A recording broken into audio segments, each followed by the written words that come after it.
Okay, so in my last video, I talked to you guys a little bit about Stoicism and how modern culture tends to turn it into a form of self help or this notion of emotional suppression. And in that video, I highlighted Stoicism in a pretty generous way. But the truth is that even in its most optimal form, something is missing. And this is something that many brilliant thinkers and philosophers have also pointed out, and that perhaps the fatal flaw that's at the heart of Stoicism is the thing that makes it so enticing to a modern capitalistic worldview. And this is something that many of us never even questioned because it feels so natural to the human experience and how we see the world. This is the emphasis that the Stoics placed on the will. The theologian Paul Tillich saw this really clearly, and in his book, The Courage to Be, he points out that the issue is not with the Stoics' view on rationality or virtue, but it's their view on a static will. Tillich says something striking when he writes that the Stoic tries to subdue reality by the will. It's a form of pride and an inability to receive life or be vulnerable to life. Nietzsche himself said something very similar in his book, Beyond Good and Evil, where he mocks them directly, saying that the Stoics didn't follow nature, they just reinterpreted it until it agreed with them. They were kind of building a wall towards reality that ended up being disguised as this form of discipline or a moral virtue somehow. And this is exactly where our culture is at right now. The willpower has become this idea of moral purity. It's the idea of we need to be disciplined and set goals, conquer our weakness, dominate the mind. But for this video, we're going to talk about somebody who had a completely different perspective on reality. This was a person who was probably one of the most brilliant minds of her time, and she ended up walking away from the ivory tower of academia to join the workers on the factory floors. She charged into battle during the Spanish Civil War and at one point refused to eat any more than those that were living under the occupation around her. She believed that the ideas that one had must be lived, and truth was not something that you just think about, but it had to be suffered with. This person that I'm talking about is none other than the French philosopher and activist Simone Weil. Weil is probably one of my personal favorites to read because she didn't just simply identify class struggles or existential issues. She embodied a deeper spiritual understanding, which then shows up in her work. And she goes way past all of the pseudo-religious ideologies that many people such as Hegel and Marx participated in. And she gets at the heart of what she believes is needed for true change within society. They had some radically revolutionary ideas that are all worth talking about, but for the sake of this video, I want to focus in on one of the key components of her philosophies and theologies, really, that Weil says would allow a person to move beyond stoicism and willpower into the very heart of reality. And what was that for Simone Weil? Attention. Weil says it so beautifully when she says that attention, taken to its highest degree, is the same thing as prayer. It presupposes faith and love. Absolutely unmixed attention is prayer.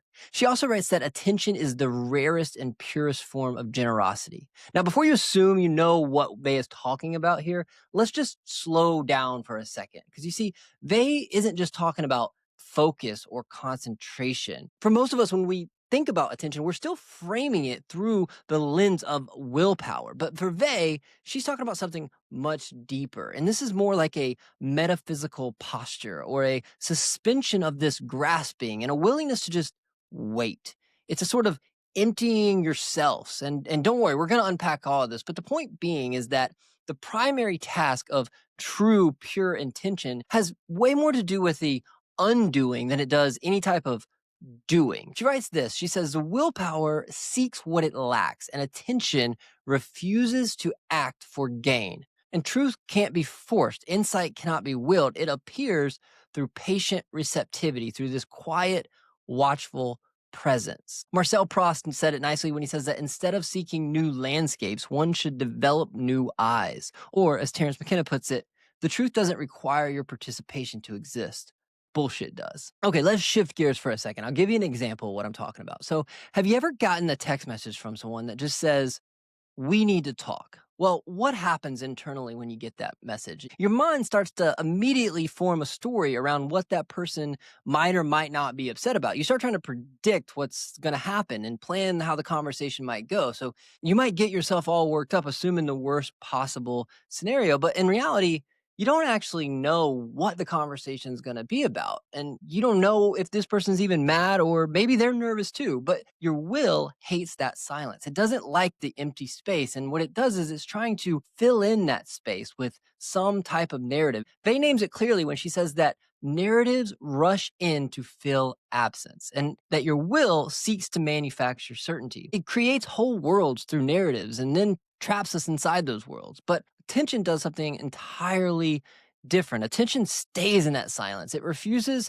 to participate in the projections and it just lets reality sort of unfold and present itself as it's going to. Now, I know, okay, you might be thinking, isn't that just poor planning? Like, doesn't evolution essentially train us to detect these threats, to know what's ahead? I mean, that's how we survive, right? Like, you're telling me I just need to relax and let things happen? Well, that sounds nice, but that's not realistic. I mean, the world's harsh and competitive, right? If you want a good life, well, you got to plan, you got to push forward, you got to go out, take action, make it happen. Well, they might ask us to look deeper here, saying that action in itself isn't wrong. But the problem is that most planning and action is not really us controlling things. It's more of the things controlling us. So many people will take action in a particular way without ever really understanding why they're choosing that particular way. This is not about passivity. This is about preparing the garden of your soul before things are even planted. It clears away the illusions before you even take action, and it lets reality speak first. It asks, what truly wants to be grown here? Not how can I plant as many things as possible or what is my neighbor planting so I can just do that. It's asking, what is the framing here? Attention is what purifies action's deepest source. It's the clarity that allows meaningful action to then proceed. In this framing, willpower is simply a tool. It's like a hammer, really. Like, think about how helpful a hammer is when you know how to use it and how dangerous it becomes when used the wrong way. Attention is what allows us to see the foundational questions of what am I building? Why am I striving? What story is driving this? Now, think about goal setting. Now, I used to hate doing this, not because it didn't work. I mean, I often would hit the goals that I would write down, but every time I would sit down to do it, it would feel so forced. And I would ask, why am I setting this goal? Do I genuinely want this, or is this just a narrative that I have? One of the best examples I often give is right after I graduated from college, I spent an entire year traveling around the United States. Now, I had no plan, no idea what was going to happen or where I was going to stay. I started my journey with a one-way bus ticket to New York and $80 to my name. And from that place, I ended up traveling all across the country, seeing some of the most amazing, unbelievable things or having these experiences that I could have never even imagined. Now, when I look back and I reflect on that, if you would have asked me to sit down and write out the goals or write out the experiences that I wanted to have, I would have never been able to imagine all the stuff that happened.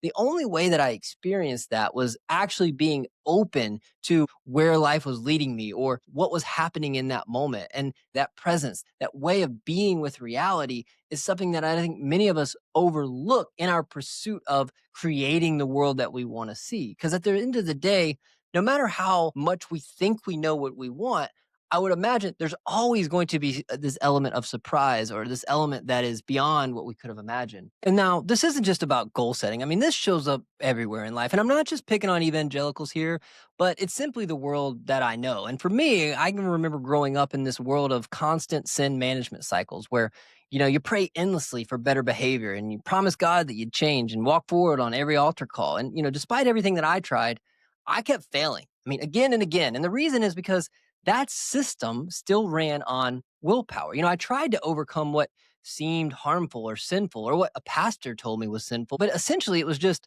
my will against my brokenness. And I know what many of you are probably saying, well, that's not how you do it. You're supposed to just give your sin to Jesus and then he'll give you the strength or he'll take it away. That's the whole point, right? But, wait a minute. Here's the subtle part of that. Outsourcing your willpower to Jesus is still a form of spiritualized willpower. And essentially, it's the same structure. It's, I can't fix this, so I will rely on his power to fix it for me. But the relationship to the problem is still the same. You're still trying to conquer or overcome yourself. You've simply just changed who's holding the hammer. Now, Faye sees a deeper pattern here, and she says that none of this changes your perception. It just keeps you endlessly striving and endlessly judging yourself. And sure, some people do change. I don't want to dismiss anyone's story. I believe those stories matter deeply. And I think that's beautiful when people do transform their life. So hear me out. That's not what I'm saying here. But what I am saying is that we need to understand what is truly causing this change. And Vey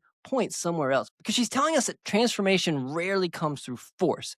It's not through stronger will or spiritualizing this will. Transformation comes through the shift in attention. It's in the process of the undoing that you become open and curious and receptive, asking what narrative is driving this. And what you once called sin is not conquered violently, but it becomes a form of information. It's something to be seen and understood and integrated. And through this clarity and awareness, it kind of naturally begins to dissolve. So, and this isn't just Christianity, okay? So I'm not trying to pick on Christians here. This shows up in all sorts of spiritual communities. I mean, we're often taught that if you want to manifest the life that you desire, then you need to just focus harder. You need to visualize it and hold the frequency, stay positive, right? And if something isn't working out, well, then that must mean that you're having thoughts that are attracting the wrong things in your life. And so the solution, we're told, is not to actually engage with reality or look at your relationships or your habits or the environment, but to go deeper into your thoughts and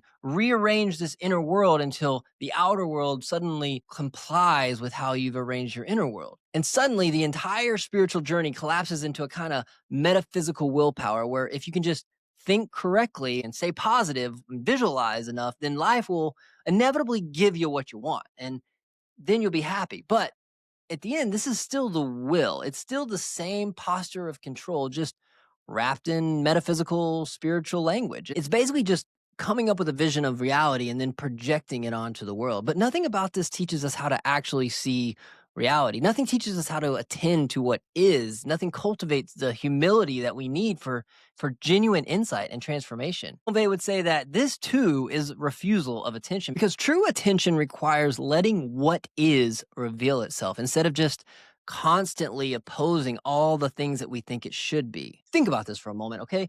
The conservative scientific estimate is that the average person has over 6,000 thoughts a day, and somehow you're expected to have perfect mastery over every single one of them. I mean, how could any of us possibly do that? Or even though that Jesus died for my sins, it's still up to me to believe the correct way or to say the right prayer in order to be right with God. Now, all of these systems, whether it's goal setting, sin management, spiritual manifesting, they're all saying the same thing, that if you just direct your willpower correctly, you can engineer the life you want or receive salvation. And not only that, but you're told that it is your individual duty and responsibility as citizens and Christians and good people to cultivate this inner fortitude and willpower. You're expected to be this self-contained engine of discipline, a little island of moral strength. It's you standing against the chaos of the world, avoiding all of the traps and incorrect beliefs with inevitably nobody but your own inner monologue to answer to. And when you can't do that, and when you inevitably break under the pressure, you come to the conclusion that, well, I failed. My will wasn't strong enough. I mean, how could any of us survive under that kind of pressure? Modern philosopher Byung-Chul Han describes society's current state as what he calls the burnout crisis, saying that things have now shifted from us being controlled by external forces to this inner achievement mentality. Instead of having others force us, we police ourselves and we crack our own whips. We become our own inner overseers. And he writes that the achiever is a master and a slave. Each individual is forced to be their own mini corporation where they're free to be whatever they want to be and create the life they want to live, but they must battle and overcome in order to become it. And he writes that our freedom becomes a sense of coercion. And we think that we choose these goals, but the reality is that the system has already chosen the frame for us and that people are forced to constantly create themselves in this type of world. So no wonder the burnout spreads. It's not just personal weakness. It's the weight of something that the will just can't hold. It's a mode of being that erases all clarity and causes us all to feel separated and alienated from one another. It's essentially casting this spell that then entraps us all. And to Vey, she believes that in order to break this spell, we need true attention, not more willpower. Now, the biggest challenge with all this is that for most people, they're very rarely operating in the kind of attention that Vey is pointing us to. I want to be clear that she's not talking about the ability to notice the things that you already have decided are worth noticing. What she's talking about requires slowing down enough to watch the framing itself and become aware of the lens through which all of these thoughts are passing. Let's take a typical conversation, for example. Now, most people aren't really listening to understand or to learn something new. They listen for the pause where they can insert their own opinion or their own story. Most of us are just projecting our own lives onto the person we're talking to. And even when someone's sincerely trying to teach us something or explain something, we're often too busy comparing it or filtering it through existing worldviews to decide if this is accurate or not. Now, contrast that with a child who, if you tell a child, if you rub peanut butter on your face, then you're going to get superpowers. Well, that kid's going to be covered in peanut butter within seconds because children don't filter reality through all of these pre existing narratives. They just receive it directly. And now, I'm not saying that you should throw out everything that you've ever learned and abandon all truths that we've gained through experience. But what I am saying is that there is an immense value in shifting our postures. Instead of saying, I'm going to take everything I know, harness my willpower, and then project it onto the world and create the life that I want to live, what if instead we said, my experiences so far represent only a small slice of reality, and every conversation, every experience, every conflict is another moment that I can discover more of the universe than I currently perceive. And I want to allow that discovery to inform how I participate with reality. When you move this way, it creates this type of space. It's a space for new insights or new possibilities. It's things that the willpower could have never forced into existence. And not only that, you allow space for the person that you're talking to be seen or heard in a way that perhaps they've never been heard in their entire life. And listen, I'm preaching to myself here because I am so often doing that as well when I show up. I'm thinking about what I'm going to insert or what I already know or how I can change a certain situation. But can you imagine?